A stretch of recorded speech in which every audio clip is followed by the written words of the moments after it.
그리고 세 번째예요. 약점을 강점으로 재정의하시는 거예요. 왜냐하면 강약이라고 하는 거는 절대적 기준이 있는 걸까요? 상대적인 개념일까요? 상대적 개념입니다. 예. 그래서 어떤 것과 비교하느냐에 따라서 강할 수도 있고 약할 수도 있는 거고요. 그런 개념이 뭐예요? 길다, 짧다. 무엇이 길고 무엇이 짧은 거예요? 상대적 개념이에요. 무엇과랑 비교하느냐에 따라서.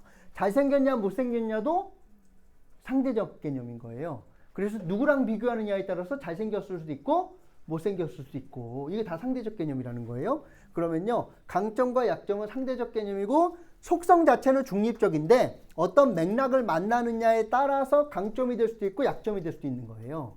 그래서 예를 들면 코카콜라는 자동 판매기를 확장했거든요. 코카콜라 병이에요. 기본 병이 있는 거예요. 그 기본 병을 만든 다음에 그걸 팔아먹으려고 미 전역에다가 자판기를 설치했습니다. 그래서 자판기가 많아지면 많아질수록 이제 판매하는 곳이 많아졌으니까 펩시 입장에서는 어떤 거예요? 본인한테는 약점이고 코카콜라의 강점이죠. 근데 강점을 뭘로 바꾸면 좋겠냐면 약점으로 바꾸고 싶어서 어떻게 했냐면 펩시콜라는 더 많이 줬습니다. 더 많이 줬어요. 그러다 보니까 어떤 일이 벌어졌냐면 요 사이즈가 아니라 이제 콜라를 살 때는 기본적으로 큰 사이즈로 먹는 게 규정이 됐어요. 그러면 이제 어떻게 되느냐면 다 저걸로 해야 되는데 저걸로 사람들이 사 먹기 시작하니까 이제 작은 사이즈의 자판기는 어떻게 되는 거예요? 오히려 걸림돌이 되는 거예요. 이 사이즈로 사람들이 먹기 시작했는데 이게 표준이 되고 나니까 이 사이즈로 하려면은 전국에 있는 뭘 다 바꿔야 되는 거예요? 자판기를 다 바꿔야 되는 거예요. 그래서 오히려 강점을 약점으로 바꿔버리는 겁니다. 이런 게 마케팅에서 엄청 많이 나와요. 코카콜라의 강점, 전국에 설치된 표준 콜라 자판기를 표준 사이즈 자체를 바꿔가지고 약점으로 변경시켜버리는 겁니다. 내 기준으로. 또 비슷한 게 있어요. 조스. 조스 영화 보신 분 있으세요? 상어 영화. 이건 아시죠? 상어 영화라는 거. 스티븐 스필버그 감독 작품이고요. 그런데 조스 영화 찍을 때 이 당시에 로봇을 만든 거예요. 조스 상어 로봇을. 그런데 민물에서 실험하다가 바다로 나와가지고 하니까 얘가 안 움직이기 시작하는 거예요. 그리고 움직임도 엄청 이상하고 마음에 들지 않아서 그래서 이게 거의 고장난 수준 내 상어 로봇이 있었던 거예요. 게다가 잘 작동하지도 않았습니다. 그러니까 스티븐 스필버그 입장에서는 상어는 주인공인데 움직이지도 않고 둔하고 이러면은 이거는 약점이에요, 강점이에요? 약점인 거죠. 그런데 스티븐 스필버그 입장에서는 이 약점을 어떻게 하면은 강점으로 만들까 생각해서 무슨 영화를 만들었냐 하면 상어가 주인공인데 상어가 안 나와요. 그리고 뭐만 나와요? 음악만 나와요. 그래서 수영하는 장면, 지느러미만 다니고, 이제 켜주세요. 자, 상어가 언제 나오느냐면 명확한 모습은 영화 시작 81분 만에 나옵니다. 왜 81분 만에 나왔냐 하면 실제로 이렇게 의도한 게 아니고요. 애초에 로봇이 잘 안 움직이는 거예요. 상어가. 그래서 방금 나왔을 때도요. 상어가 매끈하게 움직이는 게 아니라 딱딱한 로봇 같은 게 이렇게 움직이는 것처럼 보이거든요. 그러니까 아예 어떻게 하느냐 하면 상어를 안 보여주는 겁니다. 상어를 안 보여주고 음악으로 하는데 이렇게 했더니 사람들이 어떻게 하느냐 하면 더 공포심을 느낀 거예요. 그래서 이게 영구 보존 문화유산으로 미 의회 도서관에서 지정한 건데 스티븐 스필버그는 뭐라 그러냐면 쓸모없는 상어 장치가 신의 선물이었다고. 왜냐하면 안 보이고 지느러미만 오고 음악은 빰빰빰빰 오니까 사람들이 더 공포심을 느끼는 것으로 해서 명작이라고 사람들이 보기 시작하는 거죠. 그러면 이걸 약점으로 볼 것인가 강점으로 볼 것인가 똑같은 속성이에요. 그런데 그것을 약점과 강점으로 보느냐에 따라 다른 거예요. 또 동일본 여객철도라는 곳에서 터널을 뚫었어요. 터널을 뚫었는데 문제는 철도에 터널을 뚫었는데 어느 산 밑에를 뚫었는데 여기 지하수 보이죠? 예, 지하수가 너무 많이 나온 겁니다. 그래서 이 지하수를 어떻게 막을까? 안 그러면 터널을 뚫을 수가 없으니까요. 기차가 못 다니니까. 그래서 방수 처리를 해야겠다라고 하면서 물을 어떻게 없앨 것인가에 막 집중했었거든요. 그런데 어느 날 이 경영자랑 상관없이 그냥 용역 일만 하는 정비공 있잖아요. 정비공은 그냥 이거 자체를 그냥 본 거예요. 그래서 목이 말라서 뭘 마셨냐면 이 물은 맛이 어떨까? 그래가지고 그냥 마신 거예요. 근데 너무 맛있는 거예요. 물 맛있는데? 라고 하면서. 그래서 제안이 올라가서 팔기 시작한 게 오시미즈 워터라고 해서요. 연 매출 850억짜리로 팝니다. 그러면요. 이거는 약점이에요? 강점이에요? 예. 어떻게 보느냐에 따라서 터널 입장에서는 뭐예요? 약점이지만 물 자체로는 어떤 거예요? 강점인 거예요. 그래서 물도 어떤 맥락을 만나느냐에 따라서 강점으로 될 수도 있고 약점으로 될 수도 있는 겁니다.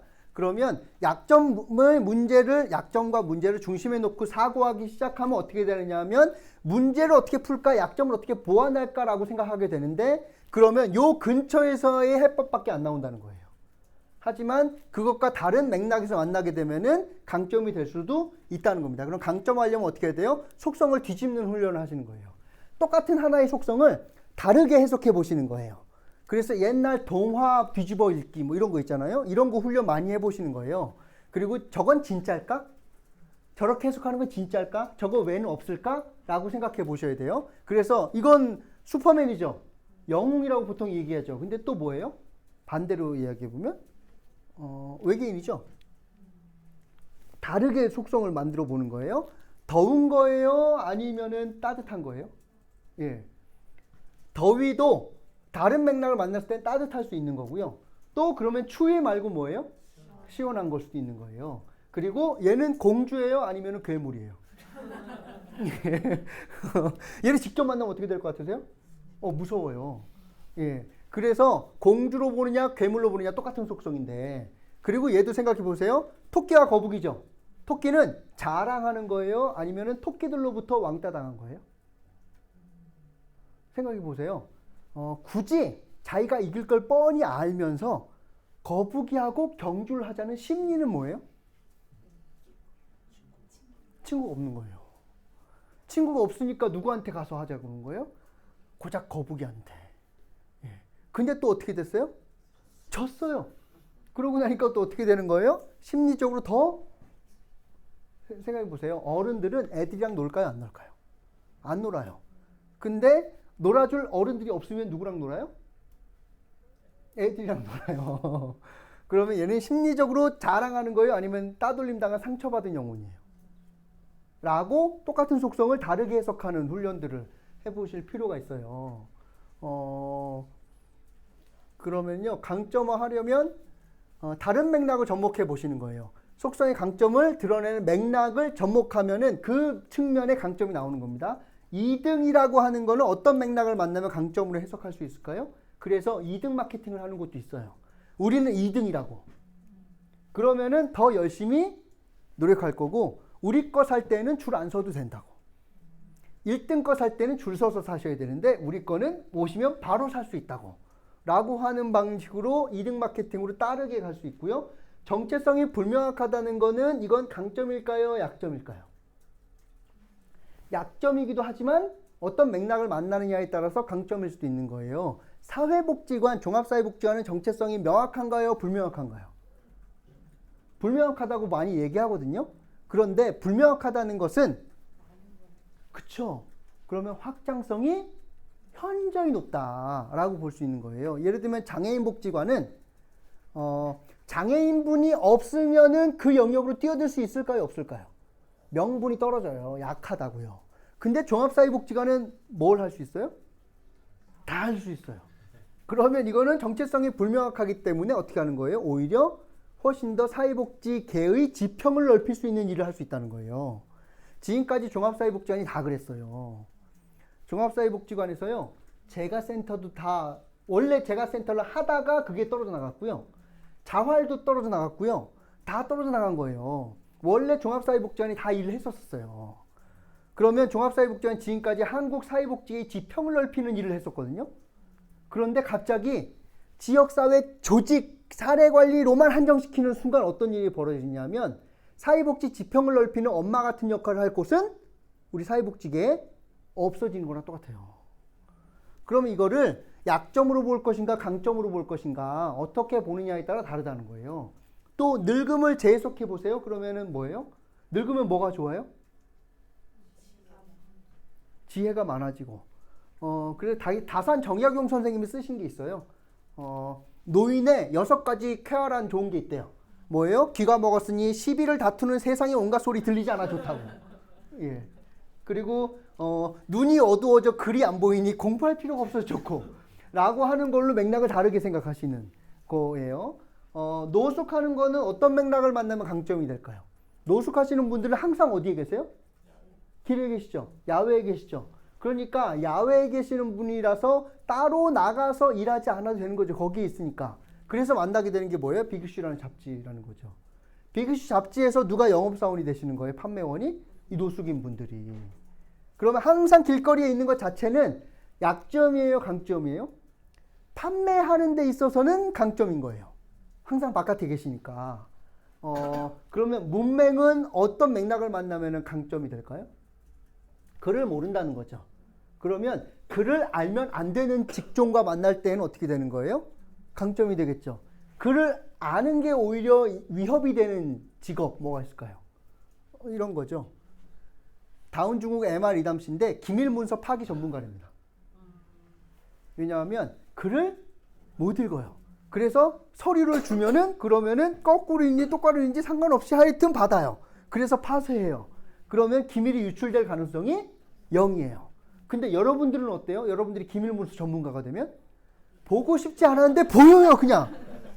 예.